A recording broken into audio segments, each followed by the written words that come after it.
Surprise! I'm not Gretchen. Today is Monday. What?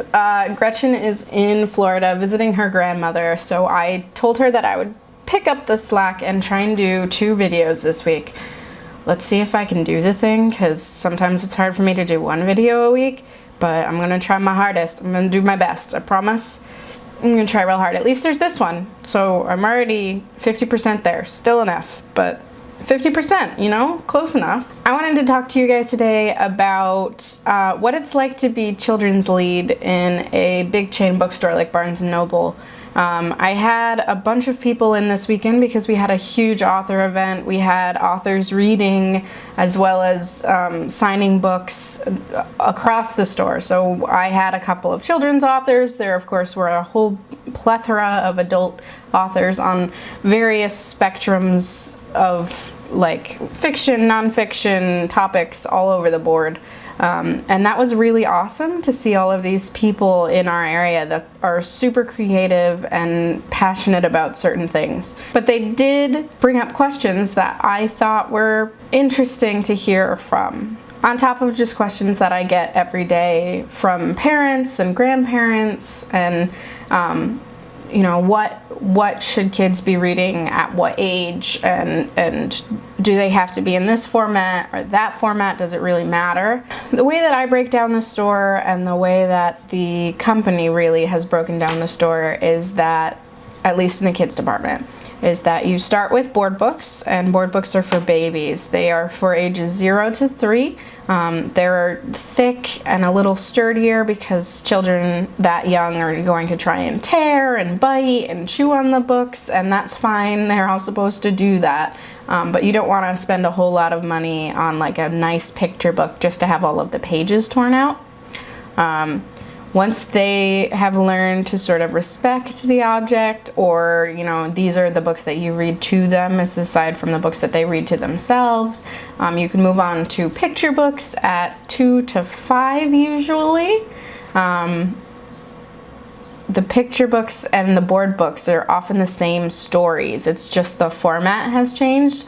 Also, by and large, the picture books are hardcover. They're a little more expensive, so a lot of people choose to buy their classics, like You Give a Mouse a Cookie, Rainbow Fish, Velveteen Rabbit, things like that you're going to find in picture books as well as board books, but people are going to put that little extra money in on the picture book for something that they know is a story they're going to be reading and want to read over and over again with their kids. The next biggest question that I get is, what should they start reading? Like, how do I help them read on their own? And obviously in the board books, we have our like ABC books and our first words, our sight words, but really the next step is the beginning readers. And in the section of the beginning readers, I have, bits that are like phonics sets that are going to be small, like early sentences, like the cat wears a hat. Like it's just a small sentence. Usually it rhymes or has some sort of repetitiveness that they can recognize these patterns in language. Once they have that, they can go to the books that a lot of us read as kids, like Frog and Toad or Little Bear or Little Critter. Those are all going to be beginning readers, and they are numbered by level. So pre-reader 1, 2, 3, 4, 5, etc.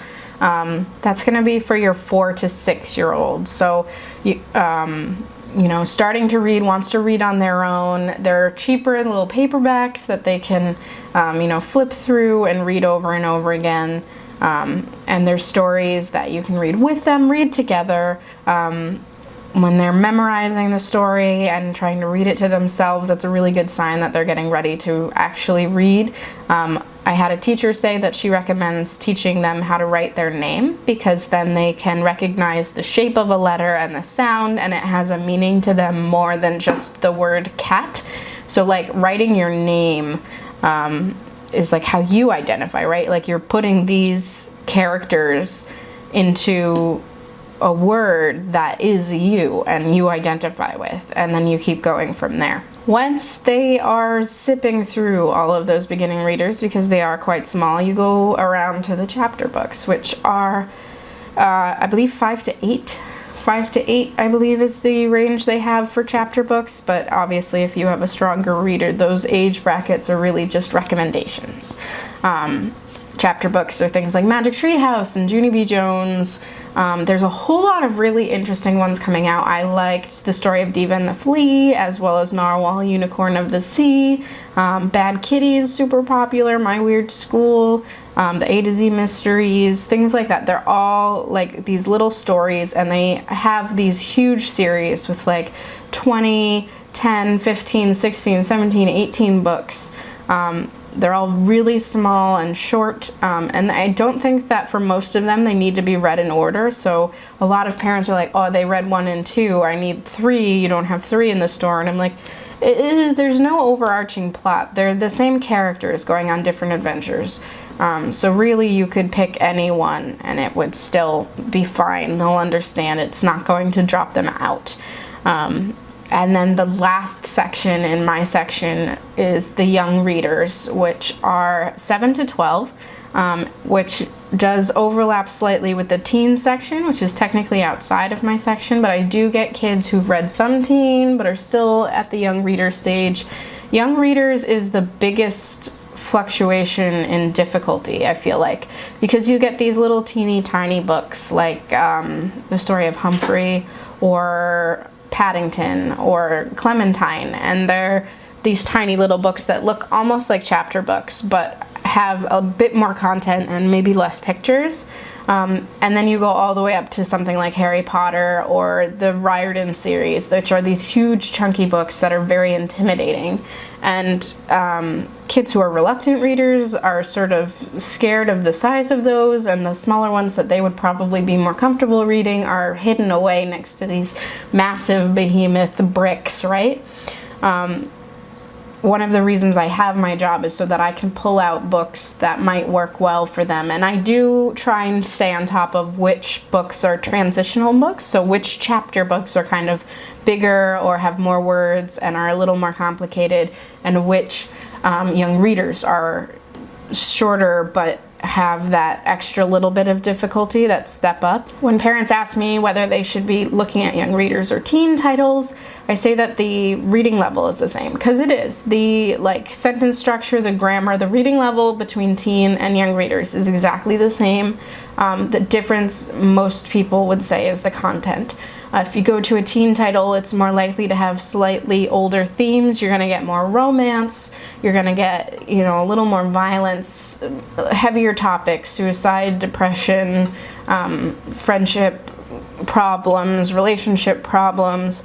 Whereas the young readers are much more focused on character-based issues. They're going to be stories of friendship in middle school or stories of adventure, and they don't have that extra element of actual danger.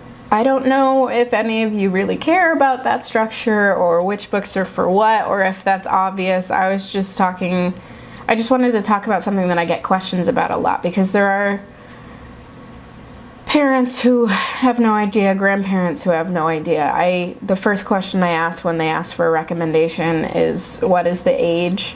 And I follow that with, are they a strong reader or more of a reluctant reader? And then, boy, girl, what are they interested in? Not because I feel like it's wrong for a girl to pick up a sports book or for a boy to pick up a fairy book, but because if I recommend a book about construction sites, that's a picture book, to a parent who was looking for a young girl, they're gonna be a little more reluctant to pick it up over something that is focused at that, unless they don't care, and in which case I have free reign. But most of the parents I'm talking to are like, no, she's a girly girl. She needs princesses and unicorns and fairies, not construction sites. Do you guys have any questions, or do you want me to do a video where I pull out titles from around the store that I would recommend? Something that's a really great board book and something that's a really great picture book, young reader, chapter book, beginning reader, etc. I want to talk more about this in general, because it does take up most of my life, and I have been trying really hard to do well at my job and know what to recommend. But I don't know if you guys would find this interesting at all. I have been reading mostly young readers, and I have things like my urban fantasy books and my literary books that I would like to get back to reading, but because I care about my job and I care about helping kids and helping parents find the right books, I've been focusing a little more on that. So obviously what I'm going to be making content-wise is going to be reflective of that. That's all I have for you guys today. I hope you have a lovely week, and I will talk to you again soon.